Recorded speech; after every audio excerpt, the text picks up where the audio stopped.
আসলে তদন্ত কমিটি না, আমাদের তিস্তা মহাপরিকল্পনা বাস্তবায়ন করার জন্য মাননীয় প্রধানমন্ত্রী যে অঙ্গীকার দিয়েছেন সেই অঙ্গীকার বাস্তবায়ন করার জন্যই দ্রুততার সঙ্গে এবং স্বল্প সময়ের ভিতরে তিস্তার পারে মানুষ এবং বাংলাদেশের মানুষ যা দৃশ্যমান দেখতে পান যে তিস্তা মহাপরিকল্পনা শুরু করেছি।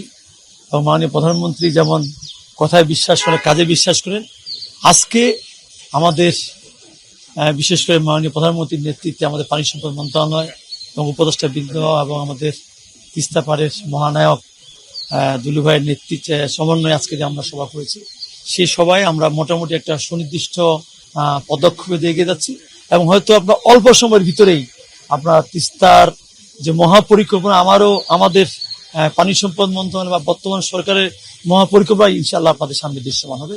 এর মধ্য দিয়ে তিস্তা আমরা বাস্তবায়ন করব। তিস্তা হচ্ছে কি, তিস্তা মহাপরিকল্পনার মধ্যে আমরা কয়েকটা জিনিস প্রাধান্য দিয়েছি। একটা হচ্ছে আমাদের ব্যারেজ এবং আমাদের নদীর যে সেখানে পানি সংরক্ষণ করা।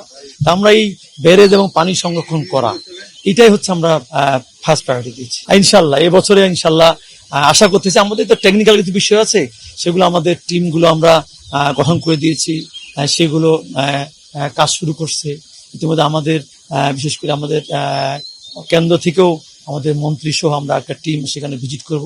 সেখানেও আমরা ভিজিটের মধ্য দিয়েই আমরা দ্রুততার সঙ্গে মাননীয় প্রধানমন্ত্রীর যে বিশেষ করে নির্বাচন ইস্তেহারের যে কমিটমেন্ট, সেটা আমরা অবশ্যই অল্প সময়ের ভিতরে আপনার দৃশ্যমান দেখতে পাবেন। টেকনিক্যাল কমিটির প্রধান এখানে আমাদের বিশেষ করে বুয়েটির আমাদের যারা এই বিশেষ করে নদী সম্বন্ধে যারা বিশেষজ্ঞ, তাদেরকে আমাদের পানি সম্পদ মন্ত্রণালয়ে যারা বিশেষজ্ঞ আছে তাদেরকে সমন্বয় করে আমরা এই কমিটি গ্রহণ করছি।